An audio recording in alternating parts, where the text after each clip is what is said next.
પછી ego boost up થાય કે નહીં? પછી પ્રશ્ન આવે જ ઈગોલેસનેસ રાખવાની. We are not even a speck of dust. આપણી કોઈ હેસિયતની કિંમત છે જ નહીં. મેં કહ્યું એમ, જે બુદ્ધિ શક્તિ આવડત ભગવાને આપી એનાથી પૂરો પુરુષાર્થ કરો, એ મનુષ્યનું કર્તવ્ય છે. Give the best to your profession that you are in with all the resources that you have. But at the same time, keep the understanding that I am a minuscule in this whole affair. હું તો એક ધૂળની રજ પણ નથી. એ ભાવથી તમે કામ કરશો ને તો તમને અસ્તિત્વનો આનંદ રહેશે. પ્રમુખ સ્વામી મહારાજ રાજકોટમાં હતા. ઓલ ઇન્ડિયા રેડિયોના એક બહુ સારા મ્યુઝિશિયન હતા, તુષાર શુક્લ. એ પ્રમુખ સ્વામી મહારાજને મળવા માટે આવ્યા અને એમને પ્રમુખ સ્વામી મહારાજને પૂછ્યું કે સ્વામી, સારો પ્રોગ્રામ જાય ને ત્યારે આમ અભિમાન તો આવી જાય છે, ઓડિયન્સની સારી તાલીઓ પડે ને એટલે આનંદ તો આવી જાય છે. અને દરેક સ્ટેજ કલાકારને હોય. શેક્સપિયર વર્ષો પહેલાં બોલેલા છે કે I can live for compliments on weeks without food. મને અઠવાડિયા સુધી તમારે ખાવાનું નહીં આપવાનું, પણ રોજ સાંજે મારી માટે તાલીઓ પાડવાની, એટલે હું અઠવાડિયું ટોપ જીવીશ. માર્ક ટ્વેને પણ આવું લખ્યું છે. પણ કે તમે આટલું મોટું કાર્ય કરો છો, તમારા ચહેરા ઉપર નિર્માની ભાવ, સહજ ભાવ કેવી રીતે રહે છે? પ્રમુખ સ્વામી મહારાજે પૂછ્યું કે તમે શું વગાડો છો સંગીત? તો કે હું સિતાર વગાડું છું. પ્રમુખ સ્વામી કે સિતાર તો નિર્જીવ છે, તમે જેટલું વગાડો છો એટલું એ વાગે છે ને. ભલે મ્યુઝિક એમાંથી નીકળે છે, પણ તમે જેટલું વગાડો છો એટલું જ વાગે છે ને. તો ક્યાં સ્વામી કે એ ભાવ રાખવાનો કે આપણે નિર્જીવ છીએ, એ વગાડે છે ને એટલું વાગે. એ વગાડવાનું બંધ કરી દે ને એટલે કાર્યક્રમ પૂરો. એ ભાવથી તમે જીવશો ને તો તમને ભાર જ નહીં લાગે. પ્રમુખ સ્વામી મહારાજ એક સરસ દ્રષ્ટાંત આપતા કે તમે માથે પાણીનું બેડું લઈને જતા હો ને તો તમને ભાર લાગે, પણ તમે સમુદ્રમાં ડૂબકી મારો ને તો 1,00,000 ટન પાણી તમારા માથા ઉપર ફરી વળે ને તો તમને ભાર ના લાગે. એનું કારણ શું? બેડામાં જેટલું પાણી છે એના કરતાં તો 1000 ટન વધારે પાણી તમારા માથા ઉપર અત્યારે છે. જ્યારે તમે સમુદ્રમાં છો ત્યારે 1000 ટન વધારે છે. પણ કેમ તમને ભાર નથી લાગતો? એનું કારણ એ છે કે બેડું ઉચકો છો ત્યારે તમે માનો છો કે આ મેં ઉચક્યું છે. સમુદ્રમાં પાણી ડૂબકી મારો છો ત્યારે પાણી મારા માથા પર છે એવો તમને ભાવ નથી. તો do the work in that way. Detached attachment is a very good word. Top class executives ને મેનેજમેન્ટ ગુરુ શીખવાડે છે ડિટેચ્ડ અટેચમેન્ટ. બીજો વર્ડ શીખવાડે છે સેઇન્ટલી એક્ઝિક્યુટિવ. તમારે બધાને પણ પ્રોફેશનલ કેવા બનવાનું? સેઇન્ટલી પ્રોફેશનલ. એ નવો ટર્મ કોઈન થયું છે કોર્પોરેટ વર્લ્ડમાં. સેઇન્ટલી એક્ઝિક્યુટિવ, ડિટેચ્ડ અટેચમેન્ટ. તો એ ભગવાનનો કરતાપણાનો ભાવ રાખવાનો, તો તમને આનંદ રહેશે, તમને સ્થિરતા રહેશે. જે કંઈ મારા જીવનમાં બને છે ભગવાનની ઈચ્છાથી બને છે, મારા સારા માટે બને છે, અને હું એ એટીટ્યુડ રાખીશ તો મારી પ્રગતિ એમાં રહેલી છે. That is faith in God. નાની નાની વાતમાં નર્વસ નહીં થવાનું, તો આખી જિંદગી રોતા રોતા જીવવું પડે. This too shall pass. બહુ સન્માન મળે અને પેટિંગ મળે ને ત્યારે પણ શું વિચારવાનું? This too shall pass. અને અપમાન થાય અને સ્લેપ આવે ને તો પણ શું સમજવાનું? This too shall pass. એટલે આપણી સ્ટેબિલિટી ડિસ્ટર્બ થવી ના જોઈએ. એ સિદ્ધાંત આપણા અધ્યાત્મનો છે, તો અસ્તિત્વનો આનંદ.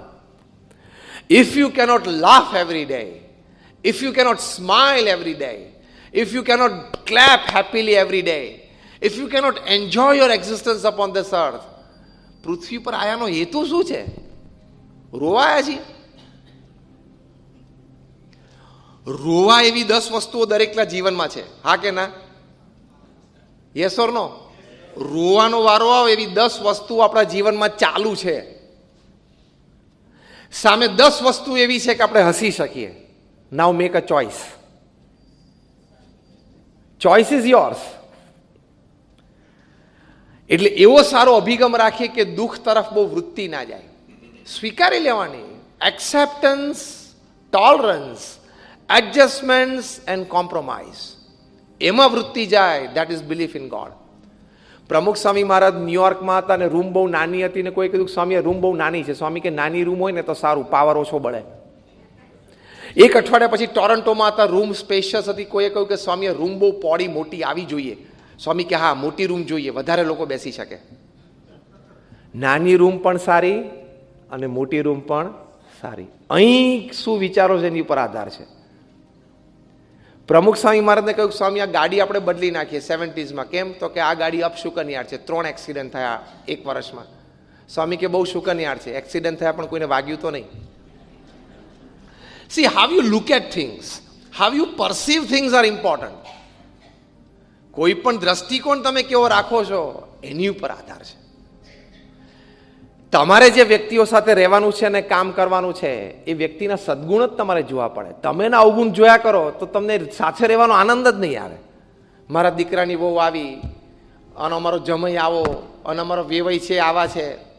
તમે જોજો આપણા ઘરે મહેમાન આવીને જાય અને પછી આપણે અડધો કલાક શું વાતો ચાલે છે.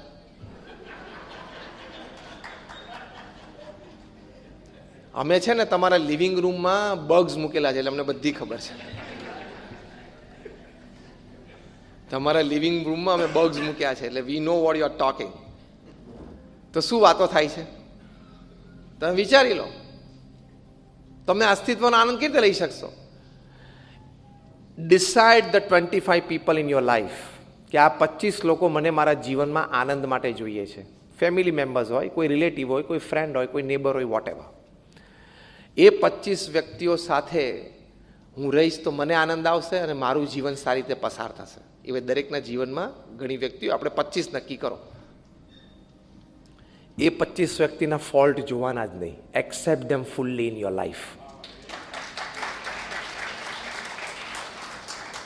એ સિદ્ધાંત છે તો તમને અસ્તિત્વનો આનંદ મેળવી શકશો. તમે જે શાંતિથી મોબાઈલમાં તો અત્યારે 500, 700, 1000 હશે, એફબી ઉપર તો તમારે 2-4 હજાર હશે. પણ સમજી રાખજો, હોસ્પિટલમાં દાખલ થશે ત્યારે એફબી વાળો એ ક્યાંય નહીં આવે. 25 વ્યક્તિઓ તમે શાંતિથી ઘરે બેસીને નક્કી કરી નાખો મોબાઈલમાંથી, અને આ 25 વ્યક્તિઓ મારે જીવનમાં કોઈ પણ પરિસ્થિતિમાં હું મરું ત્યાં સુધી આ 25 વ્યક્તિ મારા જીવનમાં રહેવી જોઈએ એ નક્કી કરી નાખો. પછી એ 25 વ્યક્તિ સાથે એનો કોઈ અવગુણ જોવાનો નહીં, એનો દોષ જોવાનો નહીં. Accept them fully. કોઈ પણ અણબનાવ બને તો આપણે જ સોરી કહી દેવાનું, આપણે જ નમી દેવાનું. કારણ કે આપણે 25 વ્યક્તિઓ આપણા જીવનમાં જોઈએ છે આનંદ માટે. પછી એ વ્યક્તિ સાથે સંપૂર્ણ કોમ્પ્રોમાઇઝ. એ ખોટું બોલે તોય સાચું બોલે છે, એને આપણે જ નમી દે. એનો વાંક હોય તો આપણે સોરી કહેવાનું.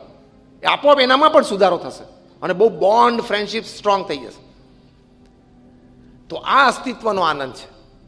અને ભગવાનના કર્તૃત્વની આપણે વાત કરી તો એ કર્તૃત્વમાં આ ભાગ સમજવાનો કે these 25 people God has sent them in my life. Accept them fully. કારણ કે બધા રિલેશનશિપ 60-40 જ હોય છે. 60% સારું ચાલે, પતિ પત્ની હોય તોય, ભલે they are made in heaven. હા કે ના? આમાં ધોળા વાળવાળા હોય ને ટાલ હોય ને બધાને પહેલી અનુભવ હોય. Even if marriages are made in heaven, it is always 60-40. Marriages are made in heaven, it is always 60-40. 60% બધું સારું ચાલશે, 40% તો કોમ્પ્રોમાઇઝ, એડજસ્ટમેન્ટ જ હોય છે. હા કે ના?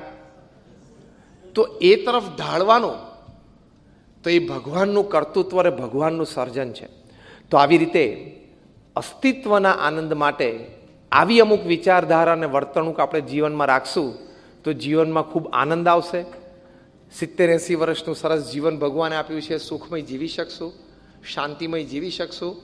બાકી અંગ્રેજીમાં તો એક કહેવત છે કે main is Born crying, he leaves complaining and he dyes unsatisfied. I tell you, અહીંયા બેઠા છે બધાને આપણે 3 ટાઈમ શાંતિથી જમવા મળે છે કે નહીં? યસ ઓર નો? આપણે 3 ટાઈમ શાંતિથી જમી શકીએ છીએ અને સારું જમી શકીએ છીએ. That means just 3 meals a day that you are getting regularly and you are guaranteed for it lifetime. That means you are luckier than 40% people of this earth. તેનો આનંદ લો ને. તમારી પાસે બોમ્બેમાં તમારું પોતાનું રહેવાનું ઘર છે તો કે yes, you are luckier than 70% of the people of earth. તમારી પાસે હેલ્થ સારી છે તો you are luckier than another 15% people upon this earth. આ બધું કેલ્ક્યુલેશન તમે ગણો ને તો અહીંયા આપણે બેઠા છીએ ને એ દુનિયાના 98% લોકો કરતાં લકીયર છીએ, ફોર્ચ્યુનેટ છીએ. જે 2% એક્સક્લુઝિવ પૃથ્વી ઉપર છે ને એમાં આપણે છીએ. હવે તો આનંદ કર કે રોજ સવાર ઉઠીને અંતિલી સામે જ જોવું છે. We sitting here, we are among the 2% upon this earth. Because you are getting 3 meals, you have a house, you have a car, you have a good health, you have a good family, you have a few 100,000 money, rupees or dollars in your bank account, you have a guaranteed and able good lifestyle. તો તમે 98% કરતા તો નસીબદાર છો જ. પછી શું કામ સવારના પોરમાં ઉઠીને કોકની ઈર્ષ્યા કરો છો? પછી સવારના પોરમાં ઉઠીને શું કામ જીવ બાળો છો કે હજી જો એક પેલો કોન્ટ્રાક્ટ મળી જાય ને, પેટ જે પેલો હજીવાળો મળશે ને એટલે પછી બીજો હજીવાળો ચાલુ થશે. Again I repeat, set a goal and try for it, give your best resources to it, but don't go desperate for it. That is where we make the mistake. અને પછી એમાંથી સ્ટ્રેસ જનરેટ થાય ને BP આવે ને બધું આવે, એટલે આમ અસ્તિત્વનો આનંદ ખોઈ બેસો.